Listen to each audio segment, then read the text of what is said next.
Welcome to cook with Kavitha. இன்றைக்கி சேப்பங்கிழங்கு புளிக்குழம்பு எப்படி பண்ணுறதுன்னு பார்க்கலாம். ஒரு பேனில் ஒரு 2 ஸ்பூன் ஆயில் ஹீட் ஆனதும் ஒரு அரை ஸ்பூன் கடுகு, 1/4 ஸ்பூன் வெந்தயம், ஒரு பச்சை மிளகா 2ஆக கட் பண்ணி ஆட் பண்ணிக்கிறேன். அதோட ஒரு 4 பல் பூண்டு உரித்து ஆட் பண்ணிக்கிறேன். ஒரு பெரிய வெங்காயம் ஸ்லைஸ் பண்ணி ஆட் பண்ணிக்கலாம். அது நல்லா பொரிஞ்சு இந்த மாதிரி கண்ணாடி பதம் வந்ததுக்கப்புறம் தக்காளி ஆட் பண்ணிக்கலாம். தக்காளி கூடவே கொஞ்சமாக உப்பு சேர்த்து நல்லா வதக்கி விட்டுக்கலாம். வதங்கி வந்ததுக்கப்புறமா ஸ்பைஸ் பவுடர்ஸ் நம்ம ஆட் பண்ணிக்கலாம். ஒரு ஸ்பூன் காரம், ஒரு ஸ்பூன் தனியாத்தூள், ஒரு அரை ஸ்பூன் கரம் மசாலா, ஒரு 1/4 ஸ்பூன் மஞ்சள் பொடி ஆட் பண்ணி ஸ்பைசஸோட பச்சை வாசனை போகிற வரைக்கும் வதக்கிக்கலாம். ஸ்பைசஸோட பச்சை வாசனை போனதுக்கப்புறம் ஒரு எலுமிச்சம்பழம் சைஸு புளியை கரைச்சி வச்சுருக்கேன்.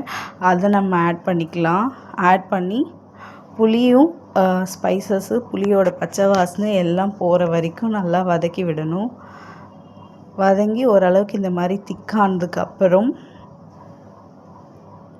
நம்ம குழம்புக்கு தேவையான அளவுக்கு தண்ணி ஆட் பண்ணிக்கலாம். உப்பு டேஸ்ட் பார்த்துட்டு இந்த ஸ்டேஜில் உப்பு போட்டுக்கலாம். நல்லா தளன்னு கொதிக்கணும்.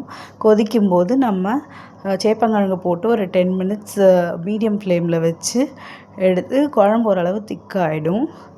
திக்கானதுக்கப்புறம் சேப்பங்கிழங்கு புளிக்குழம்பு நம்மளுக்கு நல்லா அருமையாக இந்த மாதிரி ரெடி ஆகிடும்.